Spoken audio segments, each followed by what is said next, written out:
just setting up the live stream to YouTube, and we'll start in a minute.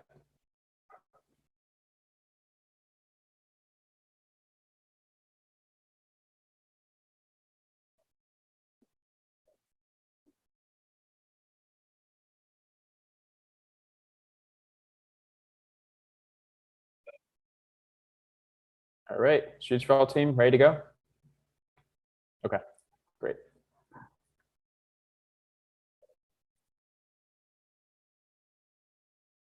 Let's check any weird white boxes. Nope, okay. All right, welcome everybody to the August 2021 edition of Streets for All Happy Hour. We are super excited to have Assemblymember Laura Friedman on. She's running a little bit late, but she should be here by the time we get to our guest Q&A. Before we get to the Assemblymember, we're going to give you some updates on some state measures we're tracking, a couple of updates related to our Destruction for Nava campaign, some fun stuff happening in Koreatown, an update on slow streets, a few wins of the month, and then we will get to our conversation with Assemblymember Friedman. Our icebreaker is, what is your favorite bike ride that you've ever done? So I'm going to turn it over to Bubba, who's going to answer that question and talk about state measures. Bubba. Hey, everybody. Thanks for coming. My favorite bike ride I've ever done is the AIDS Life Cycle bike ride. It's from San Francisco to LA.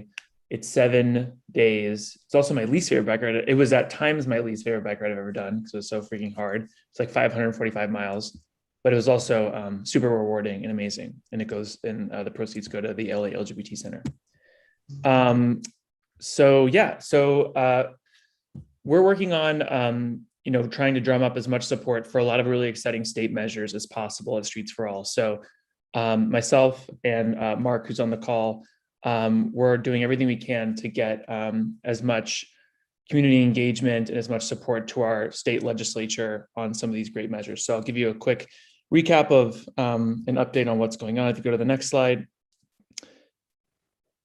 This is just a quick overview of how a bill becomes a law in the state legislature. It works a lot like our federal government, but a bill starts out in the, wherever the house that it started, so either the Assembly or the Senate, in committee. So it goes to whatever committee is relevant, transportation, housing, what have you. And then once it passes through those committees, by the way, Laura Friedman is the chair of the Assembly Transportation Committee. So she wields a lot of influence there.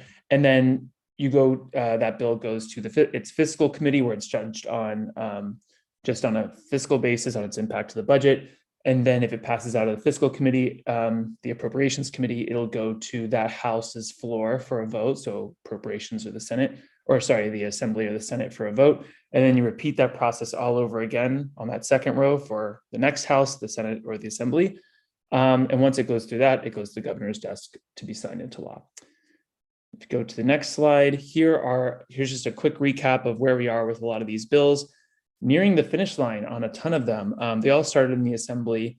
You can see that the first three are basically bypassing the Appropriations Committee. So they're going to go to the Senate floor very soon. AB 122, the bicycle safety stop measure, which Laura Friedman, who's our guest, was an author of, will allow cyclists to use stop signs as yield signs, which is actually proven to be a benefit and safety to cyclists. So that, giving cities flexibility in setting their speed limits, which Assemblymember Friedman was also an author of, it would allow cities to, lower their speed limits, and it would allow LADOT to lower over 200 miles of speed limits. And then cameras on buses to enforce the bus-only lanes would allow, transit agencies like Metro to ticket drivers who are parked in those bus-only lanes and keep our buses moving swiftly. And then, as you can see, like the last 5 bills on here are still going to go to the Appropriations Committee.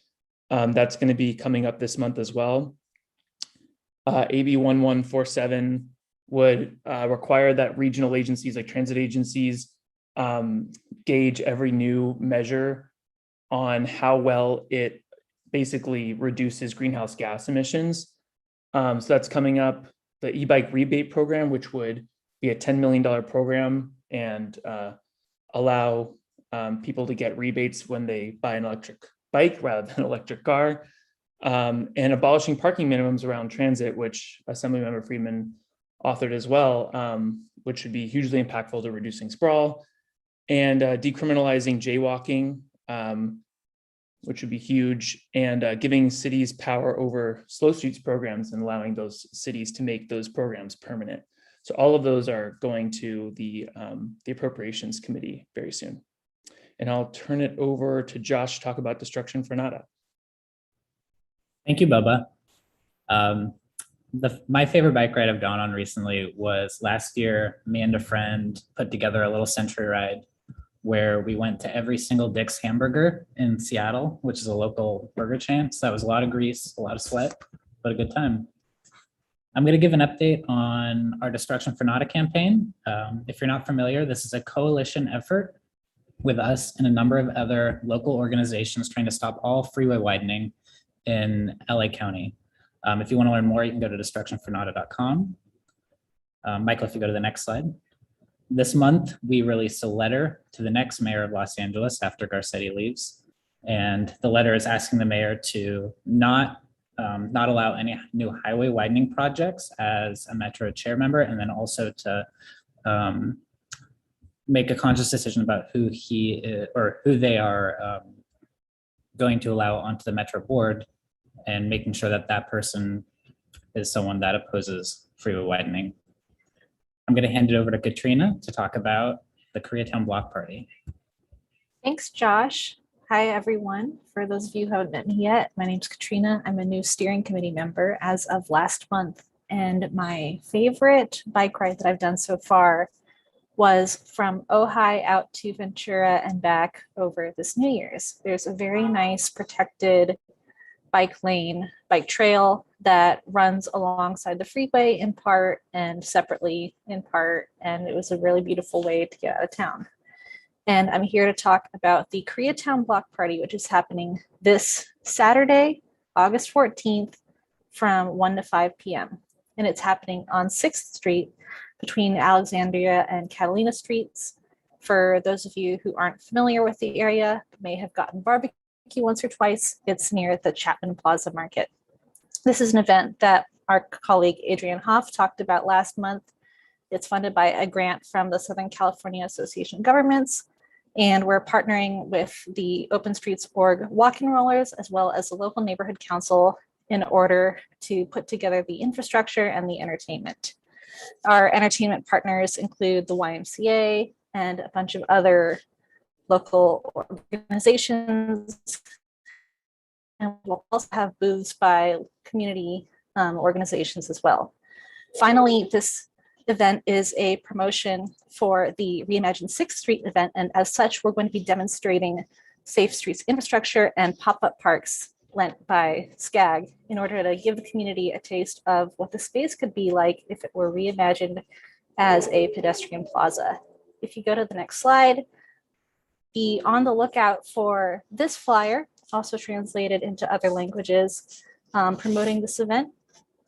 And it's got more information for you. And finally, we're still looking for volunteers. We're especially looking for volunteers before the event and after the event for setup and breakdown. If you've got some time either before 1 or after 5 on the day of the event, in addition to attending, if you want to help, I've put the link in the chat below if you want to sign up to be a volunteer for this. And finally, we've got, apologies, I think there's a helicopter.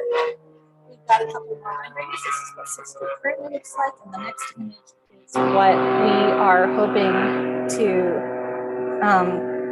bring to Koreatown after this outreach period and working with the city council. And now I'd like to hand it over to Michael. Thanks, Katrina. My favorite bike ride ever is also one of my hardest. I biked from my house in Los Angeles to a pizza place in Ojai.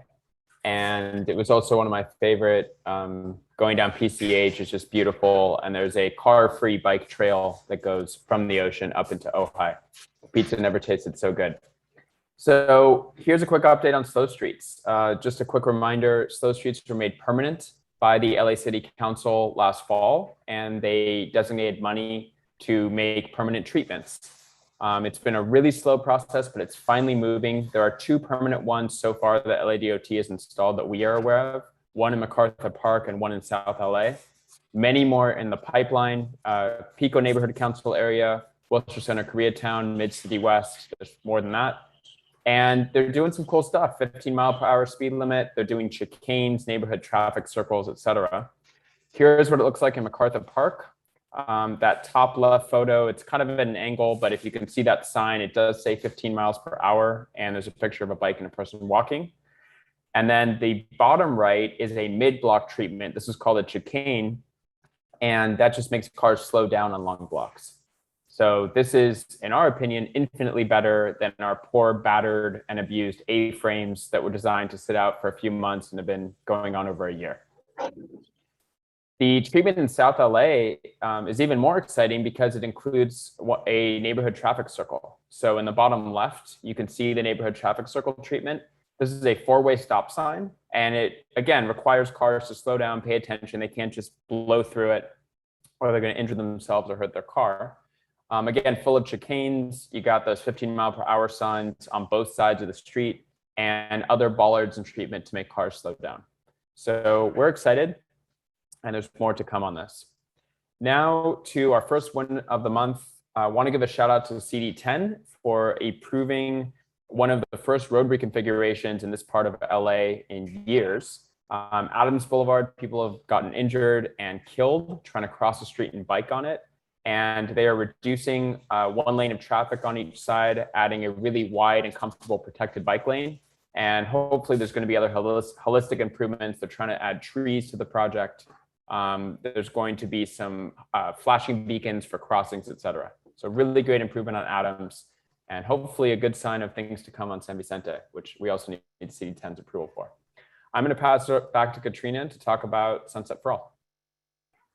Thanks. So Sunset for All is a project that is currently being spearheaded by the LA County Bicycle Coalition, and they are fundraising to hire an engineering firm to render and design 2-way protected bike lanes on Sunset Boulevard. And this would be running from East Hollywood eastbound through Echo Park. And currently on the stretch of road, there are single lane painted bike lanes on either side of the road, but this 2-way option would be a safer option for bicyclists. And we partnered with them on a call to action as part of their fundraising, and they're currently doing pretty well. If you want to learn more about this project, you can see their website on the slide. And next is Josh. Thanks, Katrina. I'm going to give some quick updates from West Hollywood. First, scooters are back. They've restarted their scooter program, and they've also provided dedicated scooter parking. So hopefully that means less interference with pedestrians and a little bit easier access for people with strollers or people using wheelchairs. If you go to the next slide. They have also submitted requests for proposals for 2 protected bike lanes along Fountain Avenue and Santa Monica Boulevard. These are both, very wide, right now very scary to bike on or scoot on.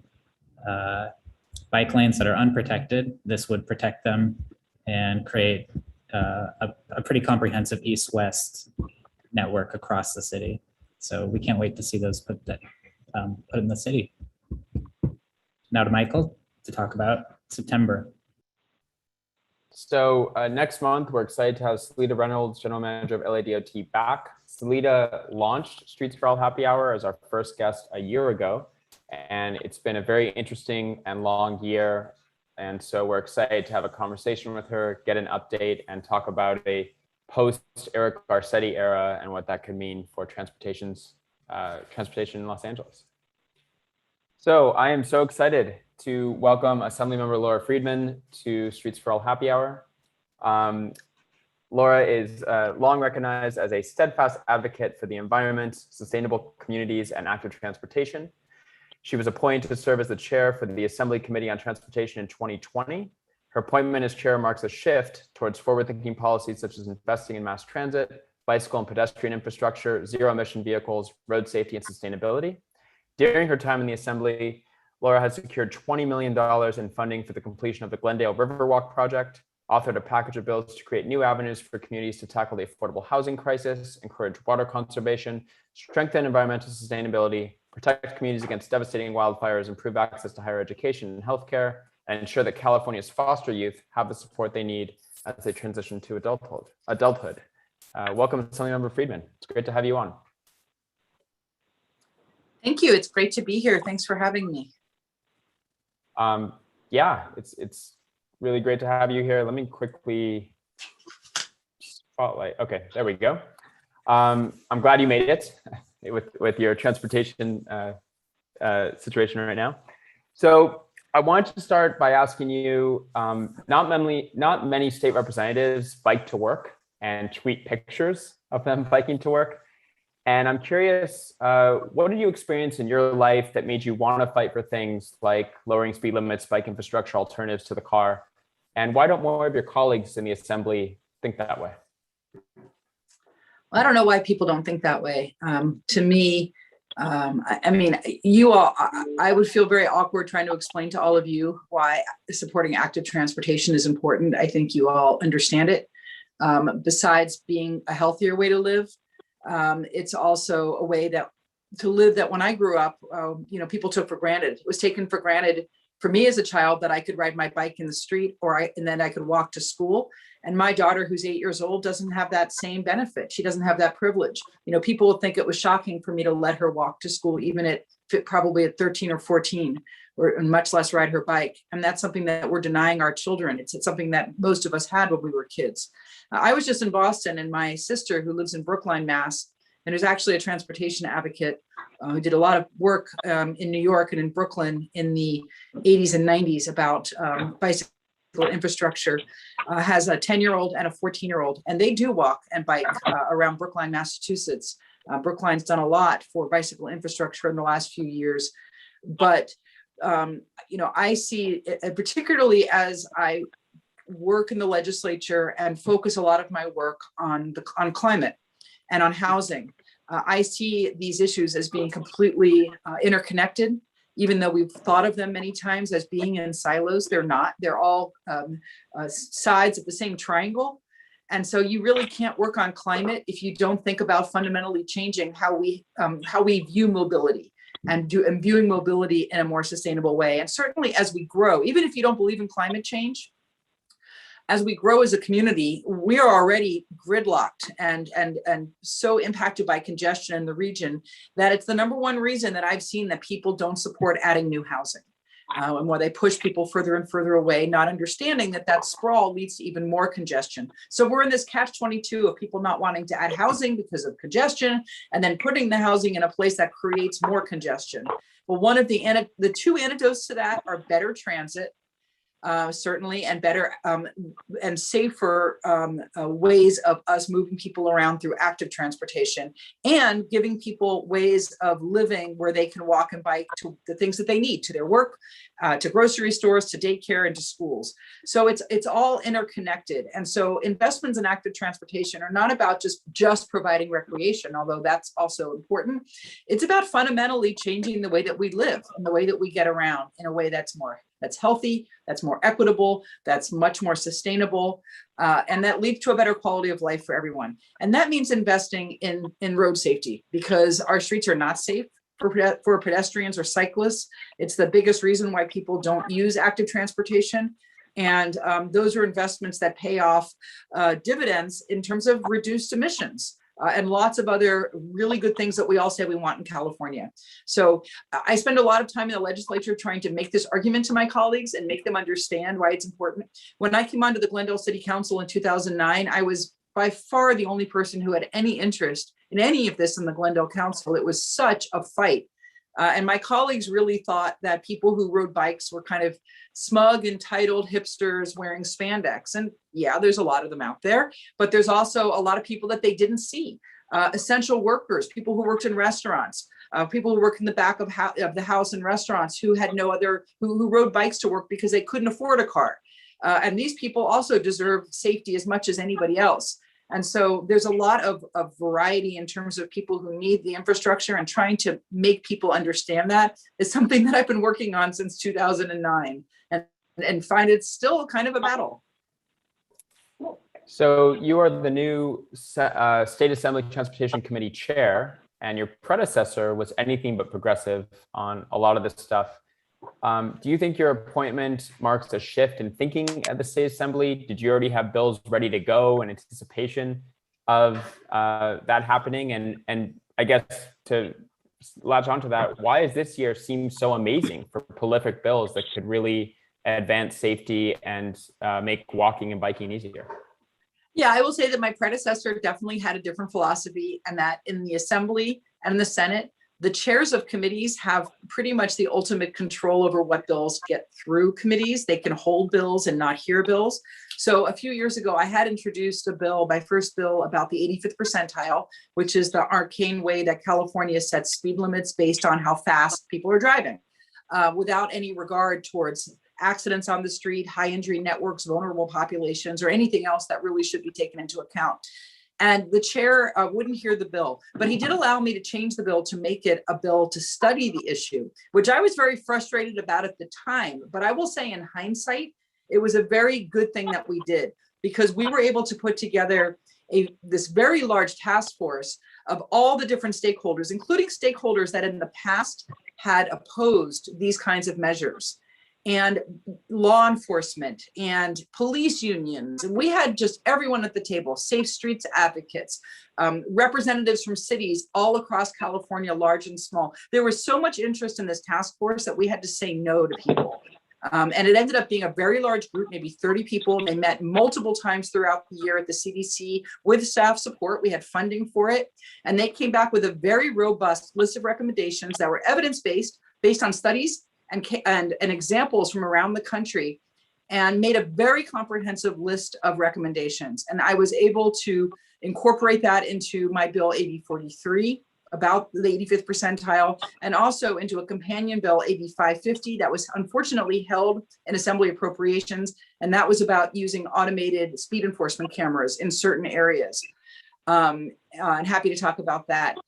But yes, my moving to transportation was seen as a bit of a sea change, to have a much more progressive chair, someone who focused on transit and active transportation, has outwardly said that I want to stop investing so much in highways and in roads, and in expanding that. And instead, when we do make those investments, make sure that they also include all the users of the road, being pedestrians and cyclists, but to try to refocus our efforts in transportation that's more sustainable, and that's mass transit and active transportation. So I think that there was a pent-up demand for bills and policy, which now people are bringing forward. I know in the past that clever authors were trying to write bills in such a way that they would bypass the Transportation Committee, just because the chair had a different, perspective. And, I'm not going to say that it was the wrong perspective. It was a different perspective.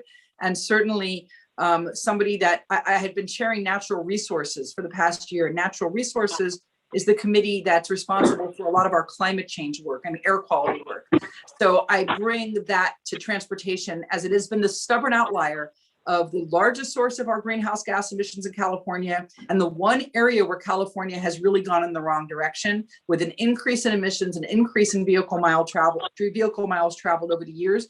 So I come to the committee with kind of as a strong imperative to try to find ways of really reversing that trend and making California transportation policy as progressive as California renewable energy policy and many of our other policies in California. You've introduced some amazing bills this term. As you might know, along with the coalition we helped build, we put a ton of support behind AB 43, 1401, 1147.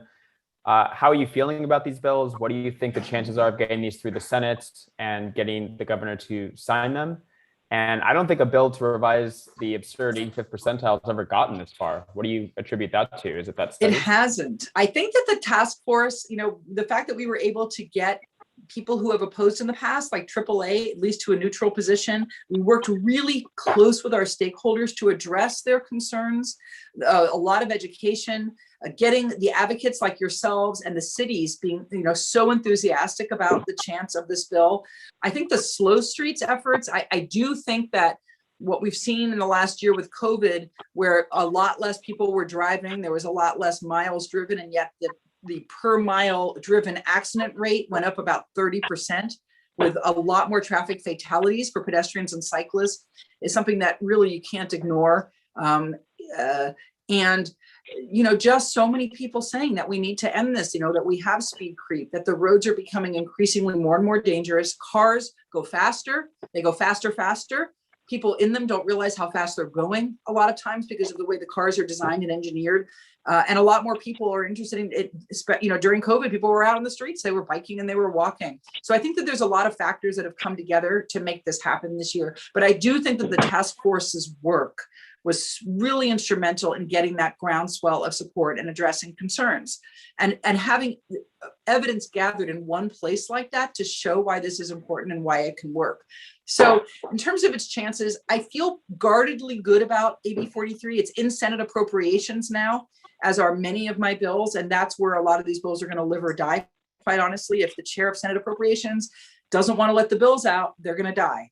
So that's our first hurdle. I think when the bill hits the floor, I think it has a good chance. The other bills, the parking reform bill 1401, which is one of the other bills I'm very passionate about.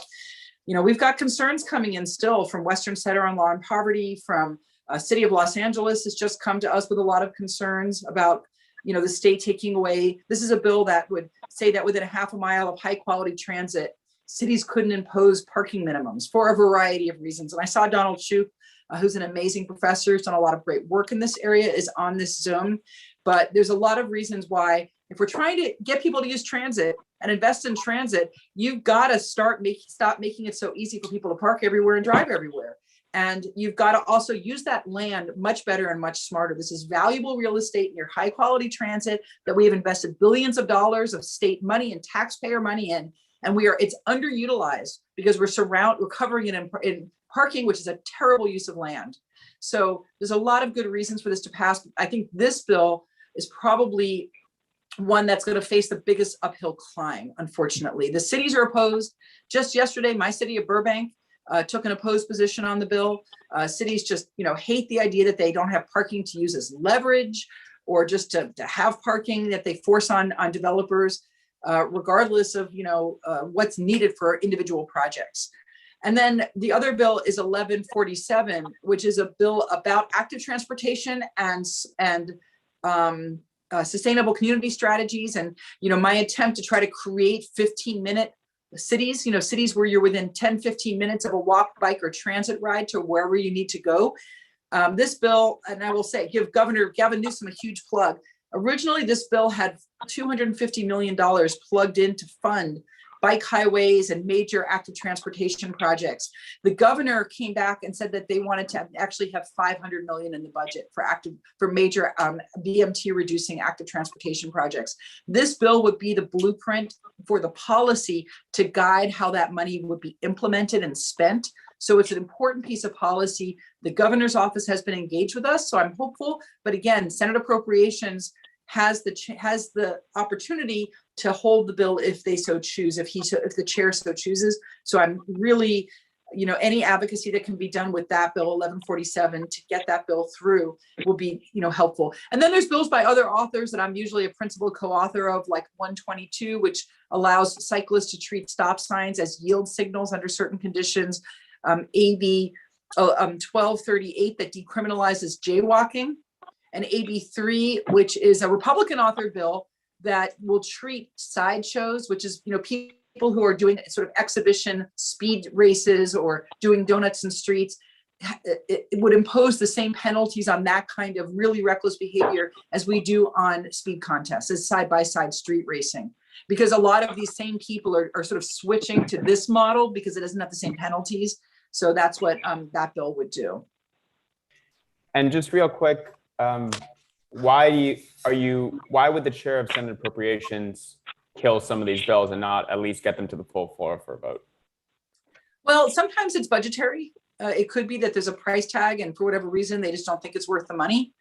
It could be policy. Not every bill gets through from every member through appropriation. So it really depends on what that chair wants to prioritize.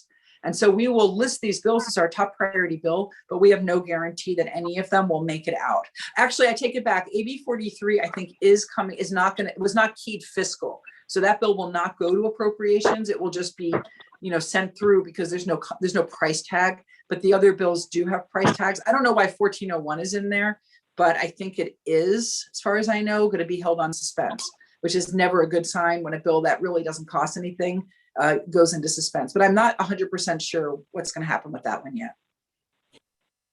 So I have to ask you about high-speed rail, and I wanted to give you space, if you want, to explain your position. I know a lot's been said in the press, things like you're trying to deprive high-speed rail of the funding it needs to be truly high-speed with overhead electrification, pushing to divert funds to improve Metrolink. In my opinion, we need both. We need true high-speed rail that connects the northern part of the state to the southern part of the state, and we need to electrify Metrolink and improve its service. Can we have both? And how do you think about this? And has this been covered in a different way than your thinking goes? Sure. Well, I think that it has not. It definitely has been covered by some sources in what I would say is a really kind of slanted way, and I don't quite know why. But I think that for one thing, I'm a supporter of high-speed rail. I think there's a lot of really good things that will happen from that project. I think that you can always go back and analyze why it was done. Certain things were done the way they were, but that's all water under the bridge. I've been spending a lot of time trying to understand the project and where it is right now. But really the problem is that high-speed rail does not have the money. It doesn't have the funding to be completed. So my biggest worry is that they finished what's really a demonstration section of test track, a very expensive test track that starts at about 10 miles outside of Bakersfield and was going to Madeira and to basically into an orchard. And that was, when I came into this project, that was what they were building. And there was no, let's be clear, there was no money for anything beyond that. So what I said to them was, you have got to at least get close to Caltrain, to where Caltrain can connect with you, or to Caltrain, to have any chance of this being something that even in the short term is usable. So they've redone their business plan, and now they're going further to connect with Caltrain on a single track because they don't have the money to do two tracks. So it's going to be a high-speed rail on one track for a while because there is no funding. There's the Prop 1A funding that funds it. The majority of this project is gone. It's been used. And unless the voters go back and vote for another huge pot of money, there's just not the funding there, even with cap and trade. Cap and trade gives them some money, but it's a very unstable source of revenue because it's dependent on the cap and trade auctions, which kind of go up and down and ebb and flow. My biggest fear is they finish whatever they're building and their ridership numbers are just not there to demonstrate to the people of California who are going to have to vote for probably another bond, or to the legislature to appropriate a huge amount of money to continue the project. And that's my worry. And I want to make sure that we know that whatever it is that is built, however they're doing this, is the best possible project we can get so that the voters will want to continue this. That's not going to happen until I'm gone from the legislature. I'm not even going to be around to advocate for that because their timetables are pretty far out there to complete a lot of this work. To tunnel into Los Angeles through the Tehachapi's, the price tag is right now somewhere around $30 billion. It's a huge amount of money. It's not just something that you can say, oh, legislature, go and allocate that. There's not enough money in the budget to do that. There's going to have to be a place where that money comes from. The idea that I floated, which, and I didn't float it as the answer. I don't know what the answer is, but I think that we need to be thinking about what all of our alternatives are, was not to use high-speed rail money in LA Transit. You can't do that. That money is in a lockbox for high-speed rail. But if you really believe that this project is Los Angeles to San Francisco, or let's say even Los Angeles to Caltrain, if it's even that, why is it so objectionable to say, let's start putting some of the money into the section of track that high-speed rail will use in the LA basin? Not in other projects, but that you will need to do to prepare that track for California high-speed rail. And I'm not saying we should do it, and I'm not saying it's the answer, but we should at least be willing to say, you are going to have to do that to build this project. are there benefits for doing it early?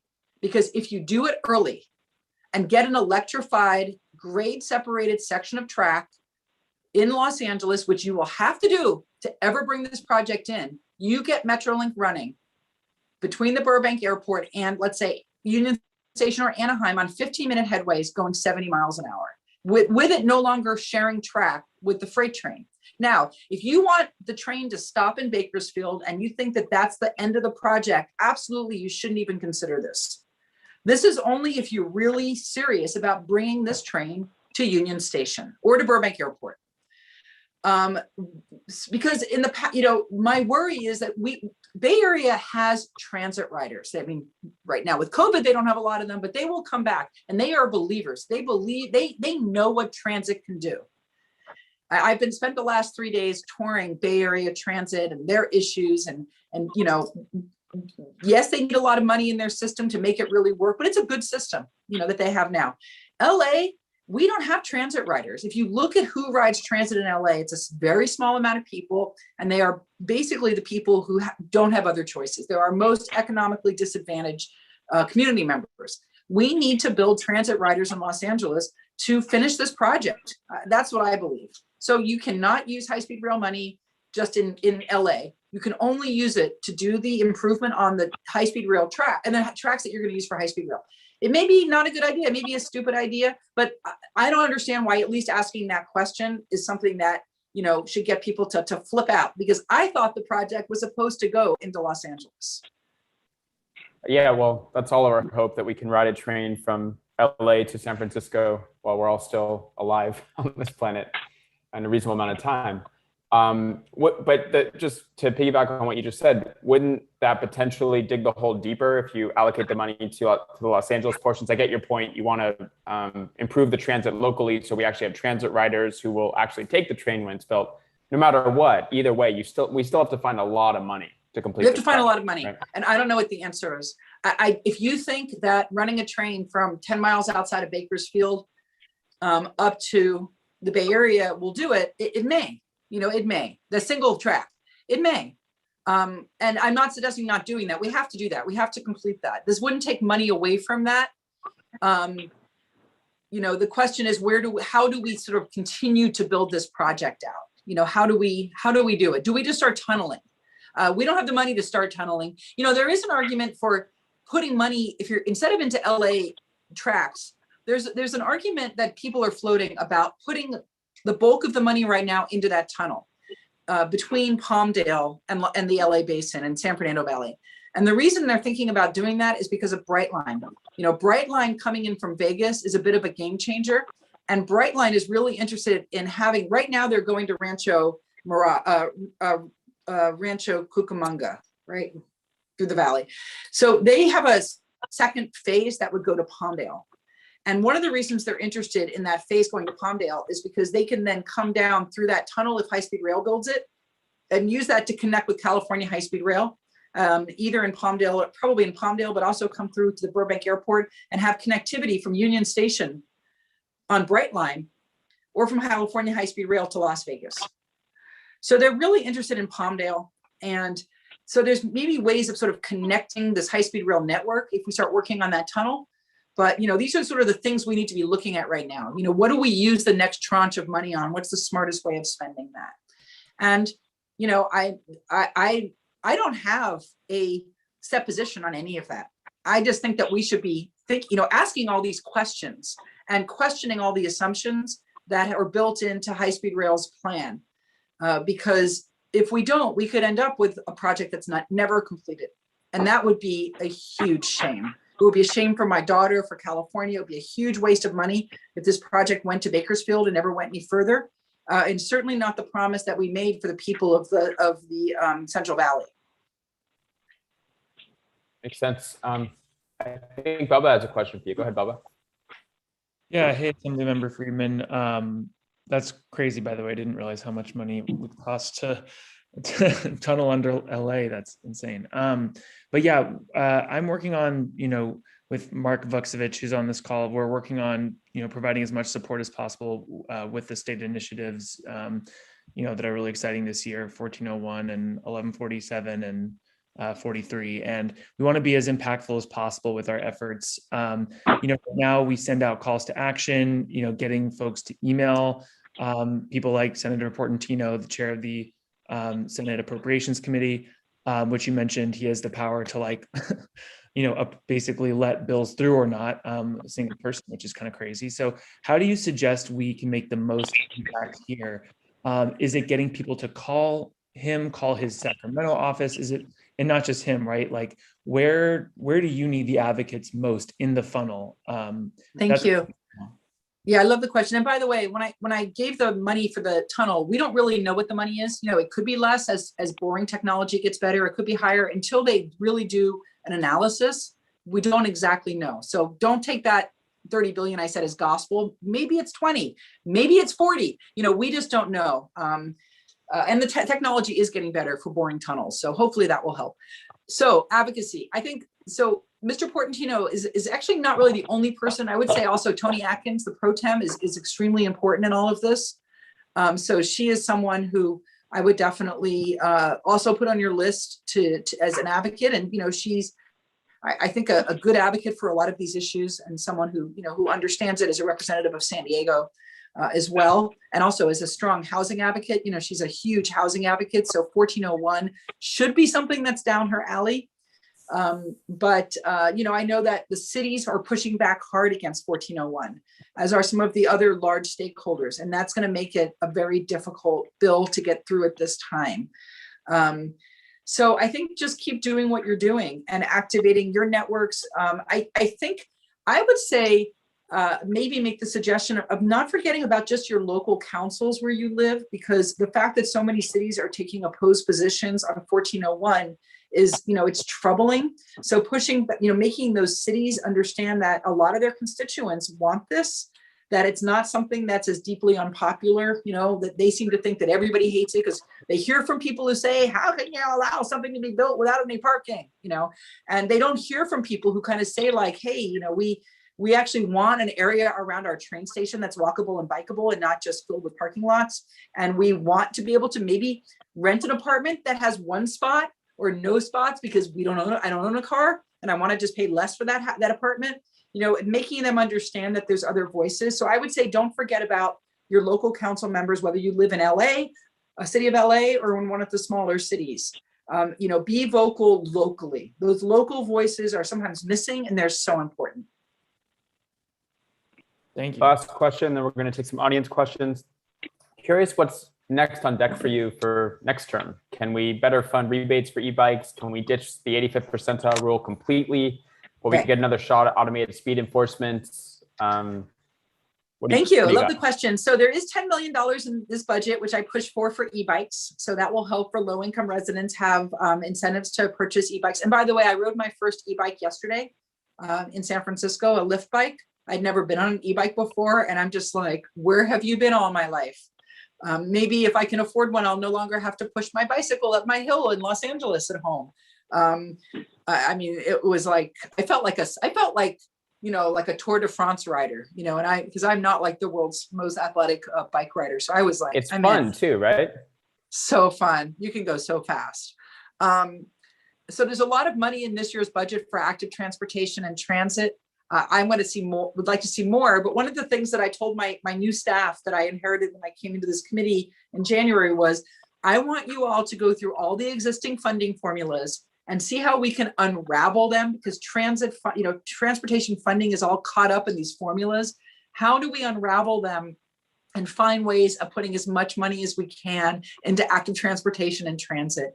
For instance, I suspect that a lot of cities are not even doing their SB1 gas tax obligations about complete streets upgrades when they do road work. So I want to spend part of this summer understanding that, so that next year I can do what I need to do to kind of force cities to do complete streets upgrades whenever they're using SB1 money on anything, because they're just kind of skating and not doing that. So that's something that's on deck. Yes, automated speed enforcement's coming back. It is going to be really hard.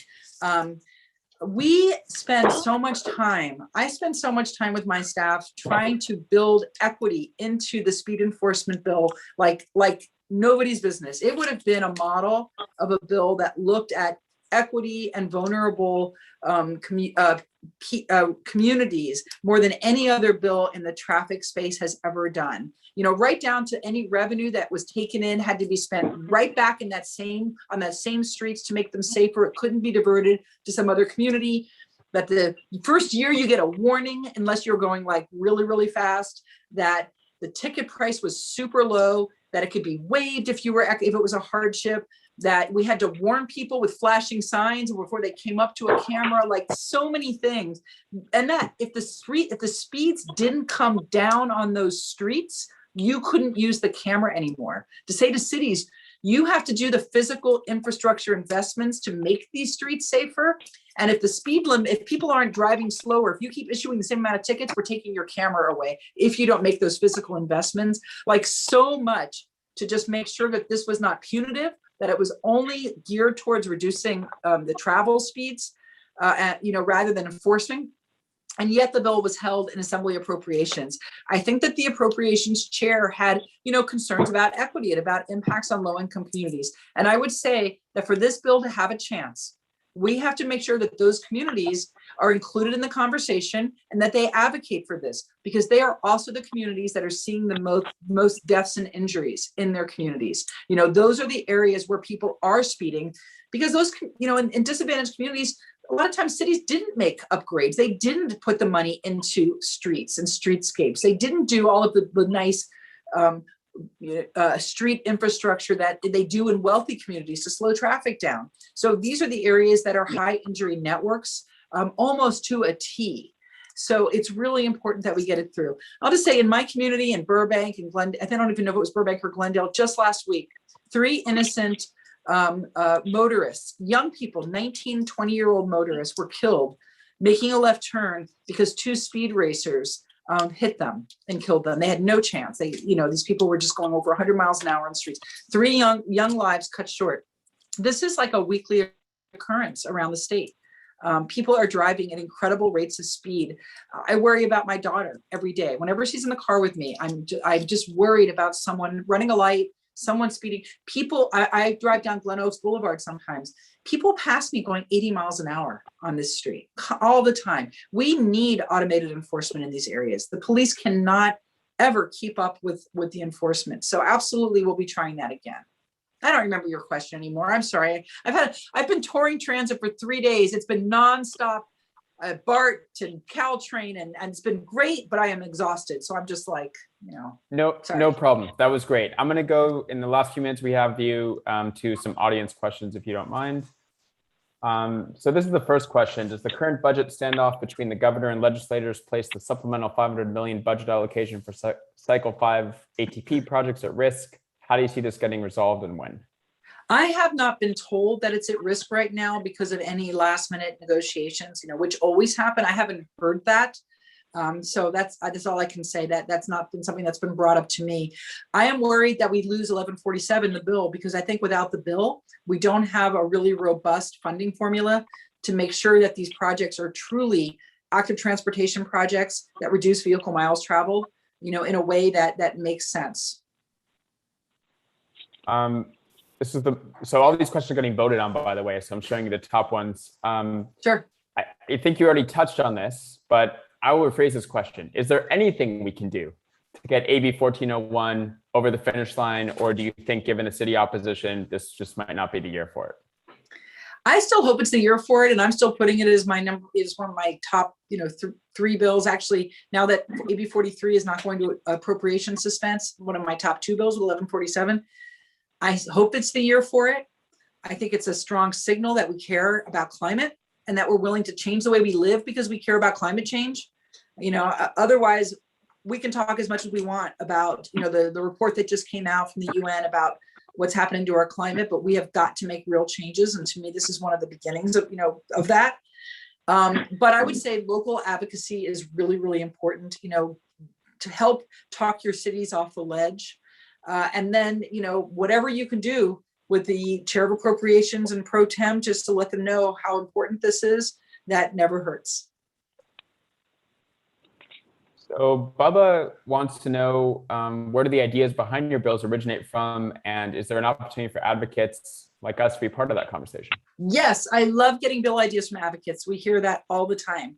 The parking one was a combination of conversations I had with Abundant Housing LA, and something that I had been thinking about for years since I was on the Glendale City Council and frustrated by our parking requirements.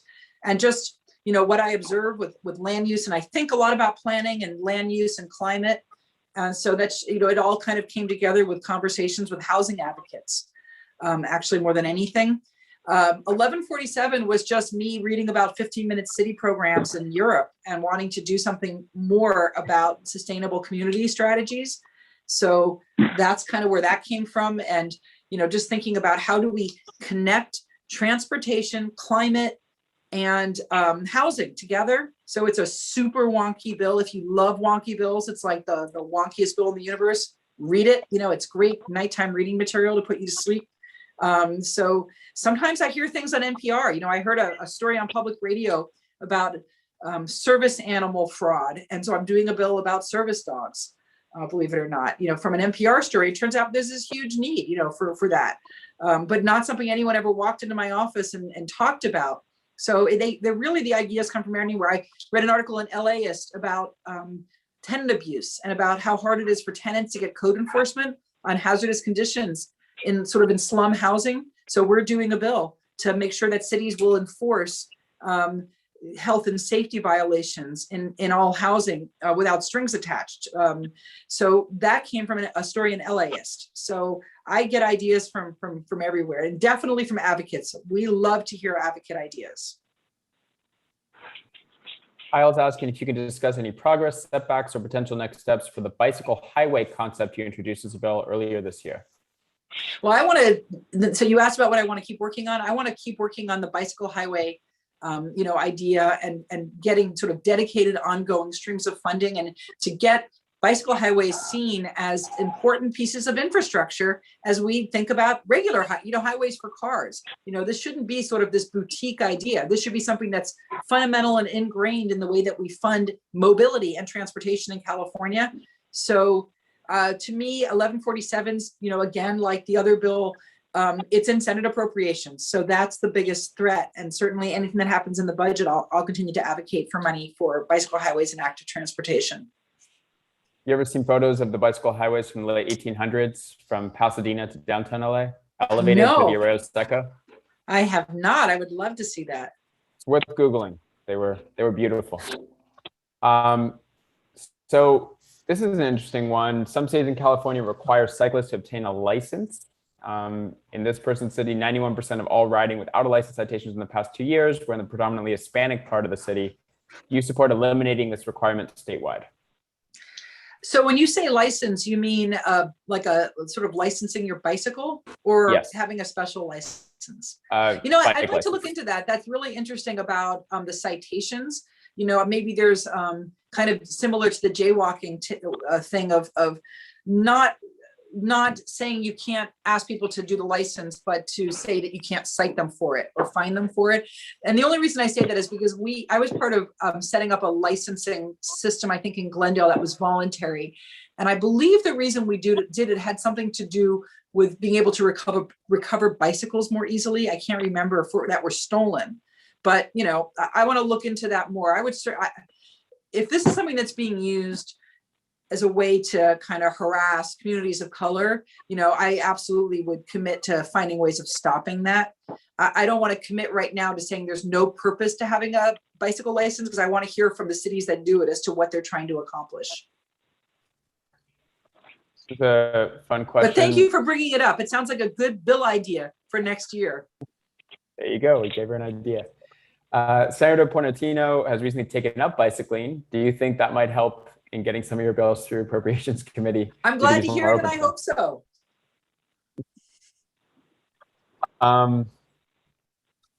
Hey, Colin. Sorry, I see that's Colin Bogart, old friend. So this is an interesting question. Will you agree to a request by affordable housing developers and transit justice advocates to focus 1401's ban on parking minimums near transit for affordable housing projects, so market rate developers don't bid up the land value? In LA, market rate developers target TOD locations as a premium. So this has been like the big kind of point of contention with my friends at Western Center and some of the others.